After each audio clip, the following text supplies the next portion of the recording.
Hey, this is Andrew Brown from Exam Pro, and we are at the start of our journey asking the most important question, which is, what is the SC900? So it's the Microsoft Security Compliance and Identity Fundamentals, and it provides broad knowledge across Microsoft security services. So the certification will demonstrate a person can define and understand the Zero Trust model, Microsoft Privacy, M365 Defender and Azure Defender, Azure Active Directory, and a broad overview of Microsoft and M365 security services. And this certification is generally referred to by its course code, the SC900, and it's an essential certification no matter your Azure path. This course in particular is very lecture heavy and greatly involves Azure Active Directory, so that is something we can look forward to. This is an easy course to pass and great for those new to security and compliance. So here's my Azure Roadmap, and there's a lot more Azure certifications, but we just kept the ones on the board that actually are relevant to our possible paths. And so here is some suggestions I have for you. And the first thing is that you definitely want to take the AC900 first. The SC900, while being a fundamental certification, is much longer than these other ones and has a lot of information. So it makes it a little bit more digestible if you take the AC900 first. If you're taking a general path, such as the administrator developer, onto your solutions architect or DevOps engineer, this is going to really make it easier at the associate and expert level, especially for the administrator, because this particular certification has a lot to do with Azure Active Directory. Now, of course, the security certifications should be the primary reason why you want to take this path.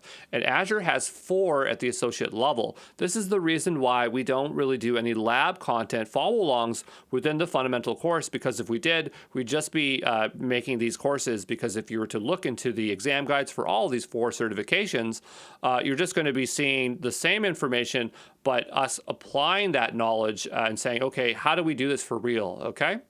So how long does it take to how long should you study to pass the certification? Well, if you have 1 year of Azure experience, you're looking at about 6 hours.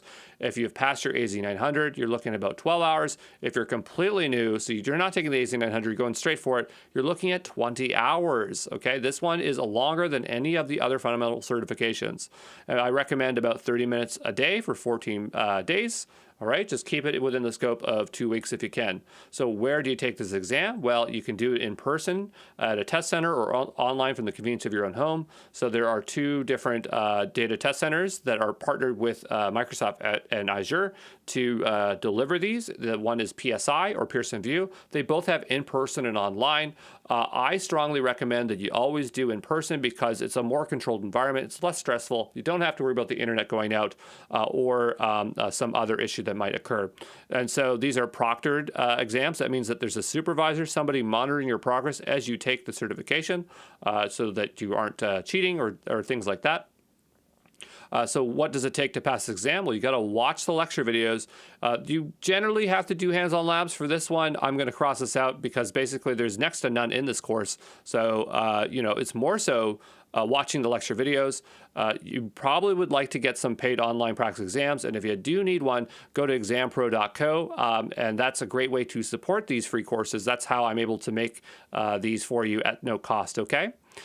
For the content outline, the breakdown is describe the concepts of security, compliance, and identity, describe the capabilities of Microsoft Identity and Access Management Solutions, describe the capabilities of Microsoft Security Solutions, describe the capabilities of the Microsoft Compliance Solutions, and we will open up the exam guide in the next video here just to give you a more clear view what the contents of the course is.